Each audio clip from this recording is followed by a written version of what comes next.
আজকে না চিংড়ি মাছ দিয়ে শাপলার ঝোল খাবো। ভীষণ মজার খেতে হয়। এই শাপলার ঝোলটা হচ্ছে আমি অনেক দিন পর খেয়েছি। দীর্ঘ 4-5 বছর শাপলা তো মুখেই দিইনি। হঠাৎ শাপলা খেতে ইচ্ছা করলো, মাকে বললাম মা শাপলা এনে দেবে। মা বাজার থেকে শাপলা এনে দিয়েছে, চিংড়ি মাছ এনে দিয়েছে। এদিকে কড়াইতে অল্প একটু তেল দিয়েছি, জিরে ফোড়ন দিয়েছি, পেঁয়াজ কেটে দিয়েছি। চিংড়ি মাছগুলো খোসা ছাড়িয়ে আমি ভাজতে দিয়েছি। চিংড়ি মাছগুলো এদিক ওদিক লাল হয়ে যাবে এপিট ওপিট, তখন আমি একটা প্লেটে জিরের গুঁড়ো, ধনের গুঁড়ো আর লঙ্কার গুঁড়ো, হলুদের গুঁড়ো আর লবণ পরিমাণ মতো দিয়ে দেবো। আর এখানে লবণটা দিয়েছি, লাস্টে একটু দেবো লবণ। এখানে পরিমাণ মতন দিয়েছিলাম আমি, লবণটা একটু লাস্টে কম হয়েছিল, পরে আমি দিয়ে দেবো। এখানে দেখুন মশলাগুলো দেওয়ার পর একটু কষিয়ে নেবো। এদিকে কষানো থাকছে আর এদিকে আমি শামলাটা রেডি করে নিয়েছি।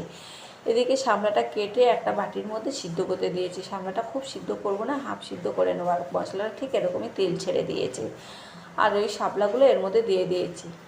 দেওয়ার পর এখানে নাড়িয়ে চাড়িয়ে নিয়েছি, এরকমই বারে নাড়িয়ে চাড়িয়ে নিচ্ছি। নাড়িয়ে চাড়িয়ে নেওয়ার পর একটা ঢাকনা দিয়ে ঢাকা দিয়ে দেবো। বেশ 2-3 মিনিট পর আবার ঢাকনাটা খুলে আবার নাড়িয়ে দেবো। এরকম বেশ 2-1 বার করার পর এখানে দেখুন ঢাকনাটা খুলে আবার নাড়িয়ে দেবো। দেখুন এইভাবে বেশ কয়েকবার নাড়িয়ে দিয়েছে। আর এখানে শাপলা আমার সেদ্ধ হয়ে গেছে, ঠিক এতটা ঝোল থাকবে না, এর থেকে একটু কম ঝোল থাকবে। আর এখান থেকে তেল ছেড়ে দেবে শাপলা থেকে। আর বেশ অল্প পরিমাণে তেল দিয়েছিলাম, এতেই তেল ভাবটা এসে যাবে।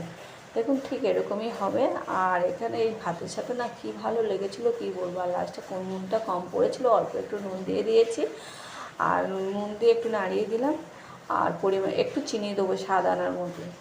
শাপলাতে একটু চিনি না দিলে ভালো লাগে না, অল্প একটু চিনি দেবো। আর ঠিক দেখুন এরকম লাল লাল ভাব চলে এসছে আর শাপলা একেবারে পুরোপুরি সেদ্ধ হয়ে গেছে। এবার গ্যাসটা আমি অফ করে দেবো। দেখুন গরম ভাতের সাথে না খেতে কী ভালো লেগেছে, তোমাদের কাছে কী বলবো। পারলে বাড়িতে এরকমই একবার শাপলার ঝোল করে খেয়ে দেখো, ভীষণ মজা লাগে খেতে। আমি ঠিক অনেক দিন বাদে খেয়েছি। আমার বাড়ির লোকের শাপলা কী জিনিস চেনে না, খেয়ে বললো যে শাপলা যে এত সুন্দর লাগে, আর একবার এনে খাও।